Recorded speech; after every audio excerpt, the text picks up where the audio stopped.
好格局，好生活，欢迎收看设计家新闻台，我是住得好。低总价的小坪数空间是现在房产市场上最热门的物件，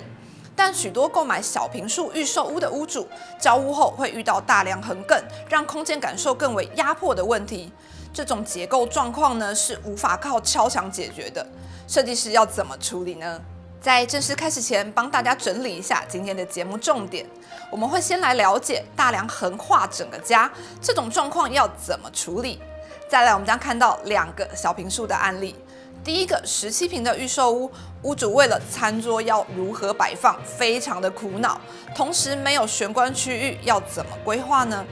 再来是一个20坪的预售屋，它没有进行特别的客变，交屋后才发现有大梁横亘的问题，要怎么化解呢？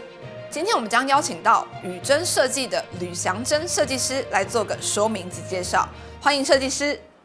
Hello， 大家好，我是宇臻设计的吕祥珍。想问一下设计师，有一些小坪数的空间呢，一走进去就让人家感受很拥挤，这种状况要怎么解决呢？第一个，我们会以通透的格局来做一个比较大方向的设定，譬如说，我们的材质可以选用玻璃啊，然后跟镜面的一些材质来作为隔屏，那或者是加一些铁件，不论是黑的或是白的铁件呢，其实在跟玻璃镜面这边做结合的时候，相信都会在通透的格局上面做很大的效果。那公共领域呢，我们就可以让它是属于比较通透、比较开放，然后是比较有弹性的一个空间使用。以厨房跟餐厅的部分，大部分的客户还是会想要问，就是是不是有开门建造的问题啊？然后或者是说，有没有就是油烟这个部分要去处理？那通常我们在规划的时候呢，我们会希望，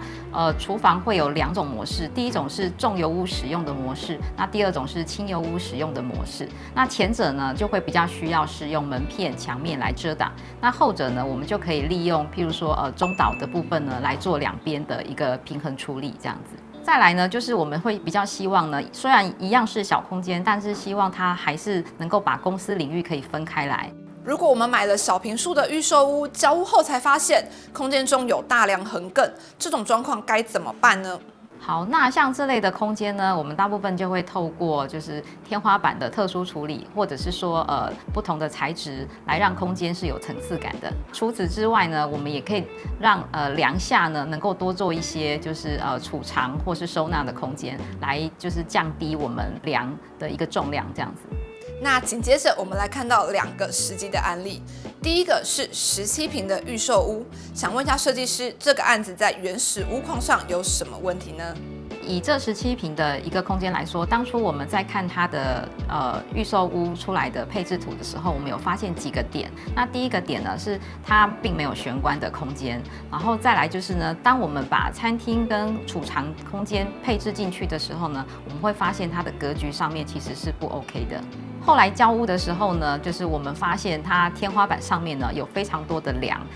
横梁跟直梁不断的交错，所以这个其实也是我们要去解决的一个很大的方向。再来，我们想了解一下屋主的需求有哪些。首先，我们的屋主呢，他是一对非常年轻的新婚夫妇。那他们呢，会希望他们自己有所期许，在公领域上面呢，希望有一个很完整的玄关空间，还有储藏空间。那当然就是在整个公领域，会希望能够借由中岛跟餐厅呢，来把厨房跟客厅这边来做一个区隔，这样子。想问一下设计师，这个空间在格局上做了什么样的调整呢？通常呢，我们针对小坪数的空间呢，我们多半都会利用就是现代风还有北欧风的风格呢，来让整个空间呢更明亮、更简洁有力。所以呢，我们这个案子呢就会选用现代风为主，来让整个空间看起来更开阔。这个案子呢，它其实客变我们只有简单的就是移了一道墙，大概40公分左右的距离。但是呢，我们移了这道墙之后呢，我们就可以让公共区域呢，它除了原有的机能之外，也有强大的收纳空间。但是呢，我们的次卧房退缩了40公分之后，它仍然保有它本来就需要的一个机能存在。那这个空间呢，还有结构梁横亘的问题，想问一下设计师要怎么帮他化解呢？其实入口我们可以看到，它其实并没有玄关这样子的设计在里面。我们为了因应让这个玄关它是有落尘区的概念呢，所以我们使用了一道屏风，然后让它是有穿透性的。但是呢，同时在这个屏风的正上方呢，它又有就是建商他当初就是已经做好的这个天花板，比较低矮的天花板，然后还有上面有大梁跟小梁的交织，所以在这个上面的解决呢，刚好跟这个屏风的交接处呢，形成了一个就是必须要去思考的一个规划设计在里面。所以呢，这个屏风的存在呢，同时它解决了我们落尘区的问题之外呢，它也解决了我们天花板上面大小梁复杂的问题。我们做了一个从玄关一路延伸到客厅的整面性的系统柜体，那里头呢，它包含了卡式座椅，还有吊挂区的污衣柜，然后还有收纳的鞋柜，以及整面的展示柜体。那整个弧形的一个柜体呢，它在造型上面呢，它是兼顾安全性的，然后也兼顾一个指引的一个指标性。接下来，请帮我们讲解一下餐厨区域的格局要怎么规划呢？好，首先我们刚刚有提到呢，在客变的部分呢，我们将墙面退缩了40公分，只为了让我们的收纳能够更强大。那同时呢，让我们的客餐厨它也位于同一个轴线上面。在这当中呢，我们把中岛作为厨房跟客厅的一个中介区域，让我们整体的公共领域呢，它有一个更开放式的格局。那这也能够让我们的小坪数空间看起来更为宽广。我们这个案子呢，它为了解决就是收纳的部分呢，我们大概有在2个地方呢额外再加强。那第一个部分就是在于我们的厨房跟客餐厅之间呢，我们做了一个中岛。那这个中岛呢，它的长度大概有170公分，然后宽度大概有80公分。这就是为了业主他量身定做的，因为我们希望下方呢能够摆放我们所有的电器的部分，然后还有包含就是抽屉，然后就是有一些小小的收纳，来解决它只有一字形的厨房收纳不足的问题。第二个部分呢，就是当初主卧建商呢，它在主卧室的地方呢，它留了一个机灵的角落。那这个角落很特别，它大概深度就有80公分左右的深度。在我们规划当然本身就有衣柜，但是呢，因为深度的关系呢，我们就是希望它能够整体规划成一个小小的储藏室。那后来呢，屋主在使用上面呢，他也觉得这个储藏室对他来说是非常够用的。以白色为基调的现代风空间，玄关区使用船头式的材质，公领域则在硅藻土的涂布下，实现健康又舒适的氛围。中岛成为餐厅与厨房的中介，主卧室使用温柔的灰白色，舒适又好眠。那接下来我们将看到下一个20坪的预售屋，请设计师来帮我们说明一下这个空间在原始屋况上有什么样的问题呢？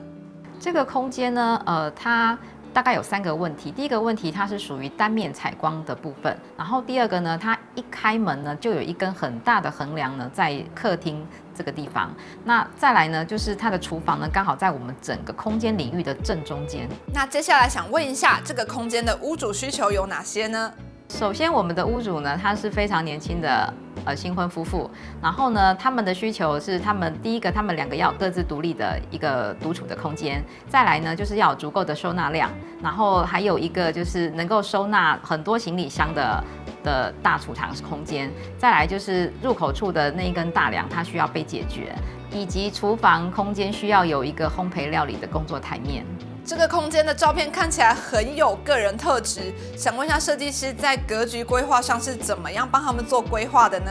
我们的屋主呢，他们其实是非常的前卫，然后有独特想法的人，所以呢，在几经的沟通的过程当中之后呢，我们选择了让整个空间能够还原它最原始的状态。所以呢，我们整间的空间，我们使用了天然的矿物涂料，涂布全室。那在修饰大梁的部分呢，我们也用就是木质的纹理呢，来让我们大梁的结构弱化掉。那我们这个空间呢，其实以格局图来说，我们并没有太强调说去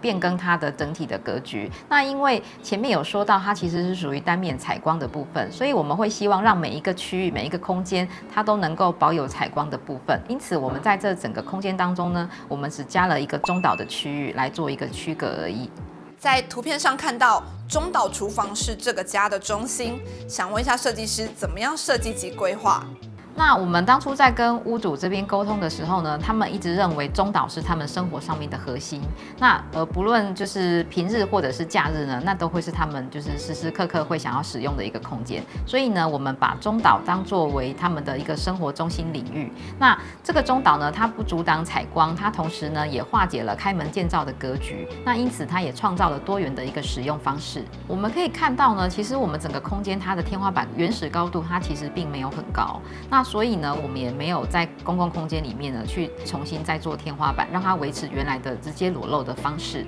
那在这个大梁的部分呢，也因为就是我们先就是不做了天花板，然后让这个梁的部分呢，我们再采用了一个木质的肌理的纹路呢来弱化它。那除此之外呢，我们在这个梁下面呢也做了大量的收纳柜。我们在进入主卧室的前方呢，我们增加了一个开放式的污衣柜。那这个污衣柜呢，其实也是业主他非常喜欢的部分。这个污衣柜呢，它很特别的地方是我们独特的铁件造型设计之外呢，我们也砍了 LED 的灯条在里面。那它的功能上面呢，除了可以吊挂就是我们穿过的1-2件的外套啦，那下方呢，我们就可以摆放我们的行李箱在里面。那这个也非常符合业主他本身的需求。屋主希望拥有不同于一般的风格设计，强调独特的个人特质，因此设计师以侘寂风定调空间风格。而原本因大梁凌乱的天花板，则利用木质材质包覆，切齐了楼高较低的地方，完成了有节制感的规划。小坪数既有宽裕的生活场域，而且更具有独特的个性。谢谢宇臻设计的吕祥珍设计师来到我们的节目现场。谢谢大家，如果大家有任何疑问的话，都可以在下方留言问我哦。好的，本节新闻内容就是这样，千万别忘记订阅我们及开启小铃铛。